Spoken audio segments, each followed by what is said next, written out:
So let's begin with the beginning. I was 3 years old when I drowned in a swimming pool. My parents were at this big party. I'm born in Scandinavia, by the way. So my parents was at this big party, a big pool party, where like the grown-ups were just sitting drinking and the children were playing in the pool. And I was basically having this inflatable ring around my waist and chest or whatever. And I was in the water playing with this plastic sailboat. And and I think slowly I was coming out on the deep water or something, and they didn't notice because they were drinking. And then basically what happened is I just went through this ring and sank to the bottom of the pool. And I remember staring at the sky high above and thinking that suddenly I felt that that was very far away. And then because of body instincts, I took a deep breath in because I wanted to breathe, and my lungs got full of the water. And instantly when that happened, I experienced this great white light, and I remember it as white light. I actually don't remember pain. So white light just expanding in my chest, and somehow I had this intuitive experience of the lungs and the heart is actually like the same, like it's one organ kind of. It's not one organ, but it's super related. And then it just this white light expanded, and I was suddenly dead and on the other side, and so I had 4 near-death experiences, and I will explain to you what happened on the other side in the second near-death experience, because as a 3-year-old, I only had a very intuitive way of dealing with it as a 3-year-old. But on the other side, I'm not a 3-year-old. On the other side, I'm a eternal, unborn, undying presence of being, an entity, a being that is full of wisdom and full of love. But I'll talk about that experience in the second near-death experience, because that's kind of, so the first 3 near-death experiences, I basically was told and shown the same thing each time, because they actually served as a reminder of why I'm here. And actually it's a reminder of telling you why you're here. So the message wasn't just for me. So I'm going to share this message to you today.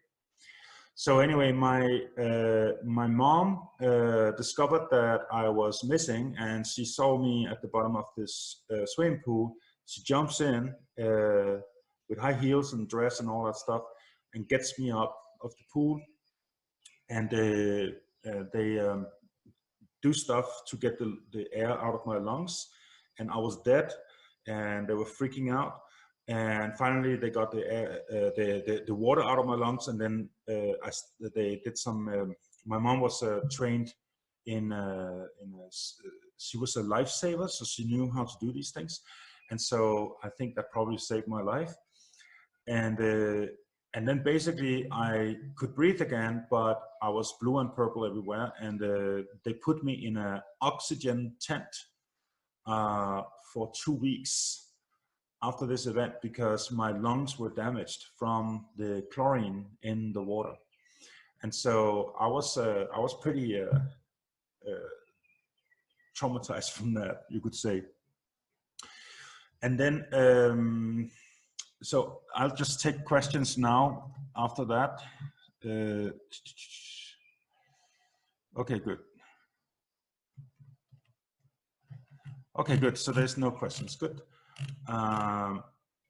Then, so after that, I grew up in a home that were how should I say this mildly, very unstable, and there was alcoholism and violence and very unconscious, very unconscious parents. And I would say I also had a bigger sister. I still have. But it was very traumatizing to grow up because I was very, very, very sensitive. I had a very opened third eye and a very open crown chakra, so I could talk to angels and I could see beings, and I was very intuitive. My parents thought I was different as a child because they walked into my room and I was doing yoga postures and chanting mantras, and I didn't even know what I was doing, but I was doing it, meditating. I was very attracted towards the Eastern philosophies, and that was already at an early age. I don't uh, yeah, I guess I got all that from previous lifetimes. And by the way, I also remembered previous lifetimes. I told my parents that when I started talking, I said, "You guys are not my parents," and they're like, "Well, we are." And it's like, "No, you're not." And my name is not this name. My name right now is not the name I was born with. I had another name, and I said, "This is not my name." And they said, "Well, that's the name we gave you." "Yeah, but that's not my name. I had another name before that." And so I told them my name before that, and they just were laughing at it and all stuff. So I had all kinds of memories of previous lifetimes, and yeah, let me put it this way: I was a different kid.